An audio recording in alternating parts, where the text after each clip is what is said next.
คิดถึงบางโพอยู่บางโพก็จะกลับบางโพเคยอยู่บางโพก็จะกลับบางโพมินโอนหน่อยบองโกยก้นมาสนนเช็ดต้นมังสมัยลุ้นอยู่บางโพคิดถึงบางโพเคยอยู่บางโพคิดถึงบางโพซ้ำลอยตั้งปีชนะมนต์มาสังเวียนยี่กันมาข้าสังเวียนรอยจังจะเสียจะมวยเมฆเบยเฮ้ยแต่มันช่อยมีโอนบ้านกี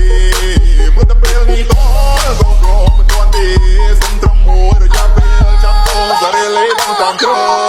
อยู่บางพอแล้วก็นอนไม่ได้อยู่บางไทรแล้วก็ไม่มีสุขอยู่บางพัดพาสะดุดแล้วมันเด็ดมันหมุดแล้วไม่เหมือนบางโพอยู่บางซื่อแล้วก็มือไม้อ่อนอยู่บางซ่อนหักคอนในโกอยู่บางใหญ่แล้วไปบางโพไม่เหมือนบางโพในไม่รู้เป็นไงต้นแม่เราดำเลยก็มีนะเสกก็มียันบอลสมองกำลังของผมและจิตเหียนต้องมาแต่เลยต้องมาปองนี่มันเมียนกันแต่ช่างมันรู้ได้กินจะมีมันเหียนมันเป็นตัวอย่างตรงปวดหัวฉันตัวแต่ก็มันได้หรือตัวเราเป็นเกียร์ไปต้องกันแต่ช่างมันรู้แต่ถ้าก็รู้เพียงก็ช่างมันเอาตัวไม่ต้องกลัวยิ่ง